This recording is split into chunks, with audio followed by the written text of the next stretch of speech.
वैशाख माह में तुलसी जल दान का महत्व। वैशाख के महीने में सूर्य के ताप में वृद्धि हो जाती है, इसलिए विष्णु के भक्त गणों को जल दान करने से श्री हरि अत्यंत प्रसन्न होते हैं।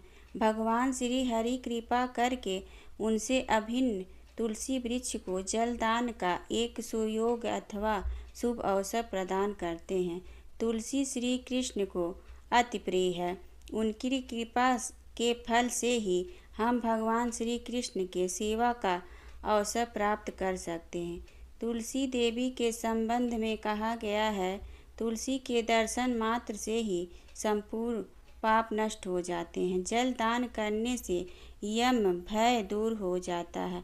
रोपण करने से यानी उनको बोने से उनकी कृपा से कृष्ण भक्ति वृद्धि होती है और श्री हरि के चरण में तुलसी अर्पण करने से कृष्ण प्रेम प्राप्त होता है। पद्म पुराण के सृष्टि खंड में वैष्णव श्रेष्ठ श्री महादेव अपने पुत्र कार्तिकेय को कहते हैं, समस्त पत्र और पुष्प में तुलसी सर्वश्रेष्ठ है। तुलसी सर्व कामना प्रदान करने वाली है, मंगलमय, श्रुधा, सुख्या, वैष्णवी, विष्णु प्रिय हैं एवं सभी लोकों में परम शुभ है। भगवान शिव कहते हैं, कार्तिक जो व्यक्ति भक्ति भाव से प्रतिदिन तुलसी मंजरी अर्पण कर भगवान श्री हरि की आराधना करता है, यहाँ तक कि मैं भी उसके पुण्य का वर्णन करने में अक्षम हूँ। जहाँ भी तुलसी का वन होता है, भगवान श्री गोविंद वहीं वास करते हैं और भगवान गोविंद की सेवा के लिए लक्ष्मी, ब्रह्मा और सारे देवता वहीं वास करते हैं। मूलतः भगवान श्री कृष्ण ने जगत में बद्ध जीव गणों को उनकी सेवा करने का शुभ अवसर प्रदान करने के लिए भगवान श्री कृष्ण ही तुलसी रूप में आविर्भूत हुए हैं एवं तुलसी पौधे को सर्वाधिक प्रिय रूप में स्वीकार किया है। पाताल खंड में यमराज ब्राह्मण को तुलसी की महिमा का वर्णन करते हैं। वैशाख में तुलसी पत्र द्वारा श्री हरि की सेवा के प्रसंग में वह कहते हैं कि जो व्यक्ति संपूर्ण वैशाख मास में अन्य भक्ति भाव से तुलसी द्वारा श्री संध्या भगवान श्री कृष्ण के अर्चना करता है, उस व्यक्ति का और पुनर्जन्म नहीं होता। तुलसी देवी की अनंत महिमा अनंत शास्त्रों में वर्णित है, लेकिन यह महिमा असीमित है, अनंत है। ब्रह्मा वैवर्त पुराण में प्रकृति खंड में ऐसा वर्णन है, जो सबके सिरोधार है, उपास्या है, जीवन मुक्त है, मुक्तिदायिनी है और श्री हरि की भक्ति प्रदान करने वाली है। वह समस्त विश्व को पवित्र करने वाली है। ऐसी समस्त विश्व को पवित्र करने वाली विश्व पावनी तुलसी देवी को मैं सादर प्रणाम करता हूँ।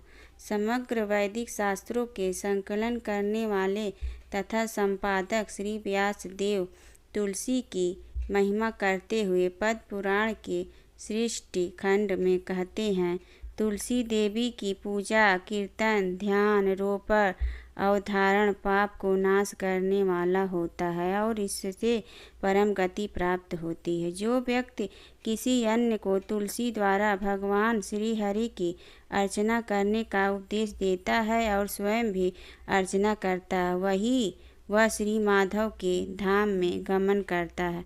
केवल तुलसी देवी के नाम उच्चारण मात्र से ही श्री हरि प्रसन्न हो जाते हैं और इसके परिणाम स्वरूप पाप समूह नष्ट हो जाता है और अक्षय पुण्य प्राप्त होता है। पद्म पुराण के ब्रह्मा खंड में कहा गया है, गंगा आदि समस्त पवित्र नदी एवं ब्रह्मा, विष्णु, महेश, पुष्कर आदि समस्त तीर्थ सर्वथा तुलसी दल में विराजमान रहते हैं। ब्रह्मा वैवर्त पुराण में बताया गया है कि समस्त पृथ्वी में 3.5 करोड़ तीर्थ हैं। वह तुलसी उद्विग्न के मूल में तीर्थ निवास करते हैं। तुलसी देवी की कृपा से भक्त वृंद कृष्ण भक्ति प्राप्त करते हैं और वृंदावन वास की योग्यता अर्जित करते हैं। वृंदा देवी तुलसी देवी समस्त विश्व को पावन करने में सक्षम है और सबके द्वारा ही पूज्य है। समस्त पुष्पों के मध्य वो सर्वश्रेष्ठ हैं और श्री हरि सारे देवता ब्राह्मण और वैष्णव गण का आनंद का वर्धन करने वाली है। वे अतुलनीय और कृष्ण की जीवन स्वरूपनी हैं। जो नित्य तुलसी सेवा करते हैं वह समस्त कलेश से मुक्त होकर अभीष्ट सिद्धि प्राप्त करते हैं। अतः श्री हरि की अत्यंत प्रिय तुलसी को जल दान अवश्य करना चाहिए। इसके अलावा इस समय भगवान से अभिन्न प्रकाश श्री शालिग्राम शिला को भी जल दान की व्यवस्था की जाती है। शास्त्रों में तुलसी देवी को जल दान करने पर तुलसी के मूल में जो जल बच जाता है उसका भी विशेष महत्व वर्णित किया गया है। इस विषय में ये कहानी बताई गई है। एक समय एक वैष्णव तुलसी देवी को जल प्रदान कर और परिक्रमा करके घर वापस जा रहे थे कि कुछ समय पश्चात एक भूखा कुत्ता वहां आकर तुलसी देवी के मूल में पड़े हुए जल था उसको पीने लगा। लेकिन तभी वहां एक बाघ आया और उसको कहने लगा, दुष्ट कुकुर, तुम क्यों मेरे घर में खाना चोरी करने आए हो? और चोरी भी करना ठीक है, लेकिन मिट्टी का बर्तन क्यों तोड़ कर आए हो? तुम्हारे लिए उचित दंड केवल मृत्युदंड है। इसके उपरांत बाघ उस कुत्ते को वहीं मार देता है और तभी यमदूत के गण उस कुत्ते को लेने आते हैं। लेकिन उसी समय विष्णु दूत गण वहां आते हैं और उनके रोकने और कहते हैं, यह कुत्ता पूर्व जन्म में जघन्य पाप करने के कारण नाना प्रकार के दंड पाने के योग हो गया था, लेकिन केवल तुलसी के पौधे के मूल में पड़े जल का पान करने के फल से उसका समस्त पाप नष्ट हो चुका है और तो वह विष्णु गमन करने की योग्यता अर्जित कर चुका है।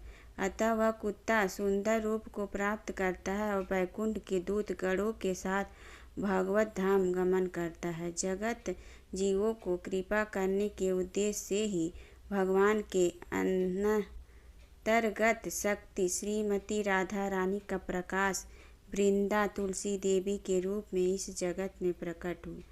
उसी प्रकार भगवान श्री हरि भी बद्ध जीवों को माया के बंधन से मुक्त करने के लिए विचित्र लीला के माध्यम से अपने अभिन्न स्वरूप शालिग्राम शिला रूप में प्रकाशित हुए।